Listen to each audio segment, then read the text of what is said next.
fellow St. Lucians, this is Open Mike, and always lovely to be back here with you all. Today, my guest is Mr. Lionel Ellis, an individual who needs no introduction based on the work he has carried out in St. Lucia.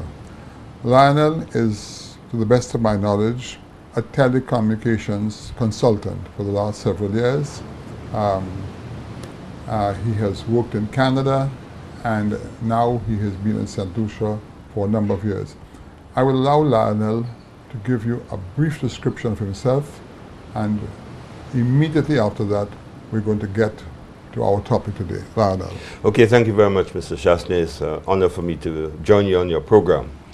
And I just want to say that I'm the son of a gentleman by the same name, Lionel Ellis, who came to St. Lucia many years ago, selected from Barbados by the Americans to do work in St. Lucia. And this has been my home. Apart from spending a few years in Canada, I just wanted to be back in St. Lucia to contribute my years of experience and knowledge to the country that I grew up knowing. Went to the Anglican Infant School and so on and so forth.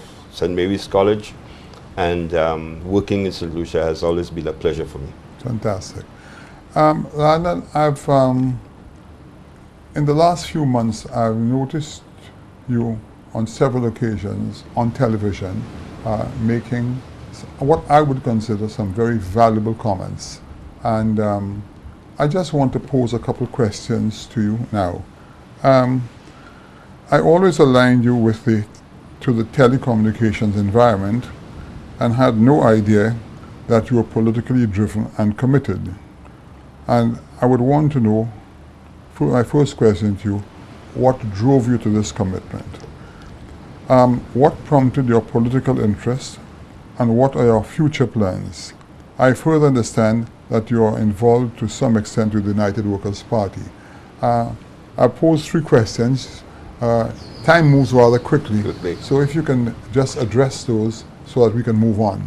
Well, I really was never interested in politics, but I understand that my grandfather was a councillor or parliamentarian in the northern part of Barbados in the parish of St. Lucie. And several years later, a friend of mine in Trinidad says, Lionel, why don't you get into politics? You seem like a politician, you know? But I've always heard politicians lie a lot and so on, and with the name Lionel, I decided I'm going to stay away. Right. But to be honest with you, when you work in St. Lucia and you see the contribution that you can make and what is happening to a country, if you really love the country, it's hard to sit back and do nothing.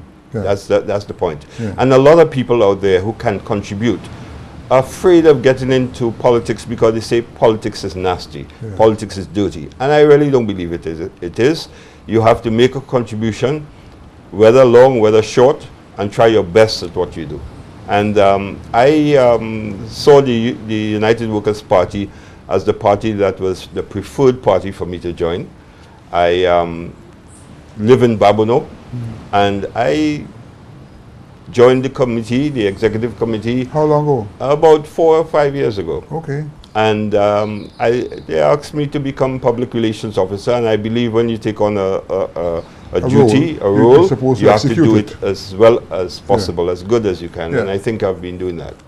To get to the meat of the question, since you appear to be involved in the political struggle, as I may say, at this time, there was a big fracas recently in respect to the oil prices. And, you know, politicians on both sides of the divide made their claim. And, of course, you had the supporters from both sides also contributing. And evidently, the United Workers' Party was certainly not convinced of the rhetoric being decimated from the government, and took measures to have a demonstration to bring people out, because as you rightly said, many people in St. Lucia, including myself, I've always shied away from politics because for a number of reasons. Because as a business person, sometimes it may not be prudent to get involved in politics. But then when one looks at where St. Lucia is heading today, it is our country, and we have to do all in our power to try to stabilize and put St. Lucia back on track. Now, they all had, I say you all, the United Workers' Party had the demonstration, and since you do some work for them, I would like you to give me some insight as to what you feel happened. Was the demonstration the right thing to do? Because, I mean, the price of oil did come down, but it can be attributed to different angles. What is your take on that? Well, Mr. Chasney, the fact is that if you really look at the figures, especially when I saw the figures presented by the government and the other figures that were circulated, and it's basic mathematics, simple arithmetic, things that you learn in the Anglican infant school. Yes. It wasn't hard to decipher for yourself that there was something that was not clear. Okay. And therefore, what the United Workers' Party was trying to do is get people to understand that there were some things missing in the formula, in whatever was being portrayed by the government.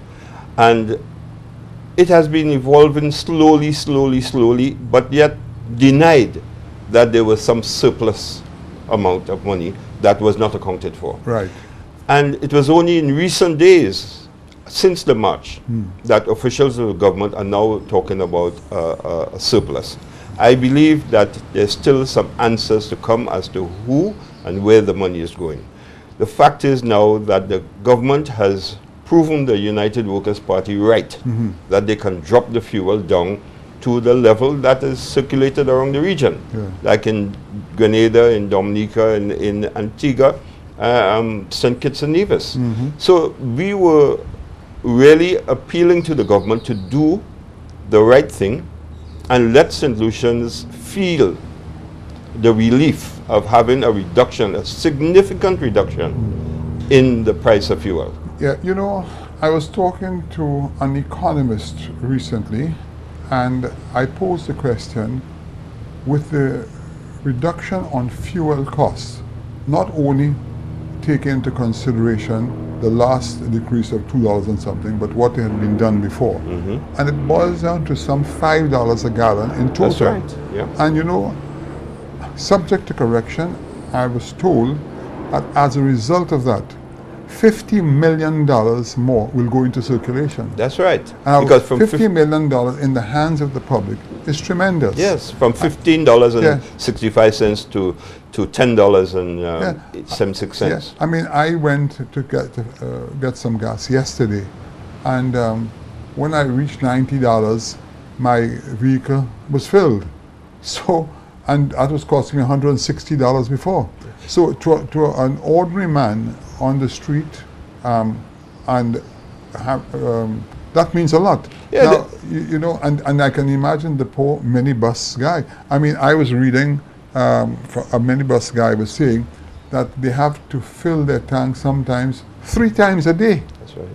And that's a lot of money. And even the ladies, there was a lady on TV last night in a restaurant was saying now she can give a little more food, you know, because gas has gone down. The cooking gas has gone down, and it will reflect in the supermarkets. I heard the defense that was made about a three-month pass-through system was the best thing because it keeps an average. An average, yes, but the point is that St. Lucia need to feel the major reduction in the oil prices. There was defense on TV about the fact that St. Lucia doesn't buy crude oil, it buys refined oil. There were so many garbage arguments for that. It was unbelievable.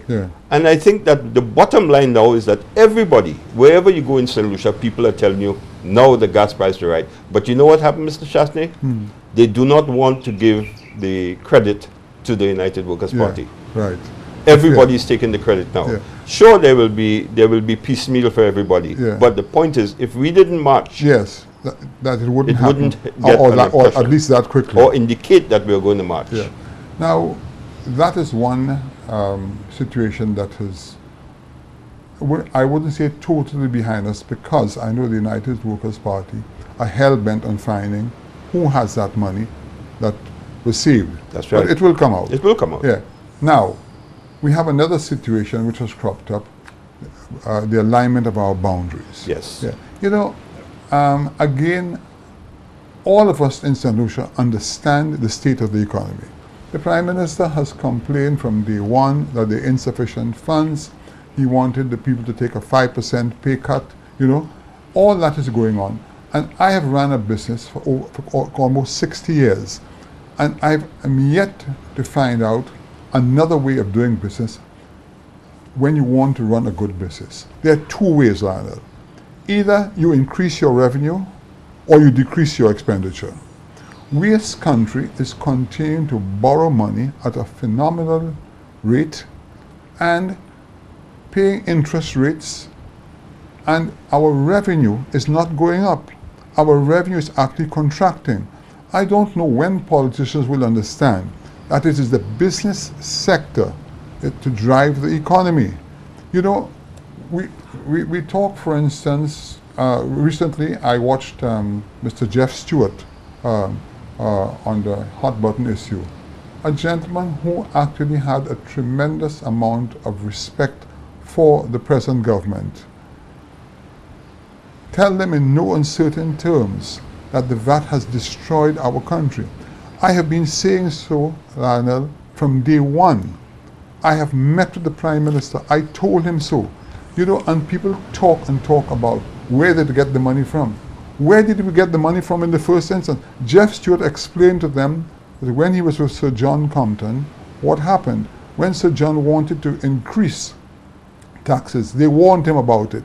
And you know, the thing is this, and he made a very good point.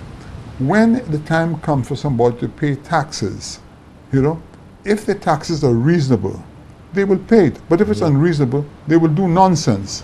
And it costs you far more to go and dig the money out of their pockets. You know, it's the same thing at any business. We in the business sector have a saying, if you want to keep with the competition, keep your prices attractive. If you try to skin people, competition will come in under the radar.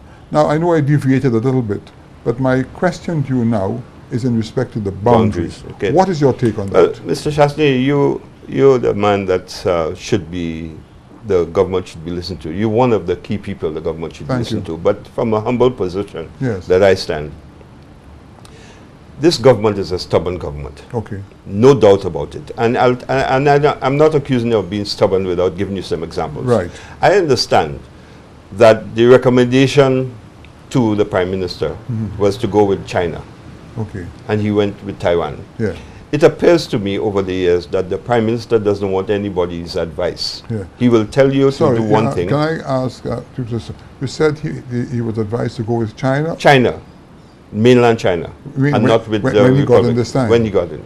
Oh. With the committee set up by him. I was not aware of that. This is what my understanding is. And he went to Taiwan. But that's rather strange for somebody who seemed to have land-based to Taiwan. Because remember, the same night he was on TV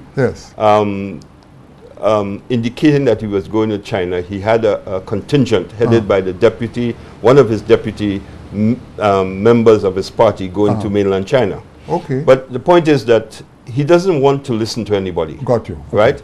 The second thing is that if you notice that in the recommendation for the boundaries by the Commonwealth, right? I don't think he's going to listen to the gentleman at all, or the report that came out from the Commonwealth, because the Commonwealth clearly said that, and he should know because he requested that report, that the committee, that the chairperson of the commission should not be the Speaker of the House, right? And yet, that was done. There are a number of other issues I can relate to the question of the government. This is going to be a lengthy section. We have just got to the end of the first segment of our program. And I'll tell you about this. This is Open Mic. We'll be right back.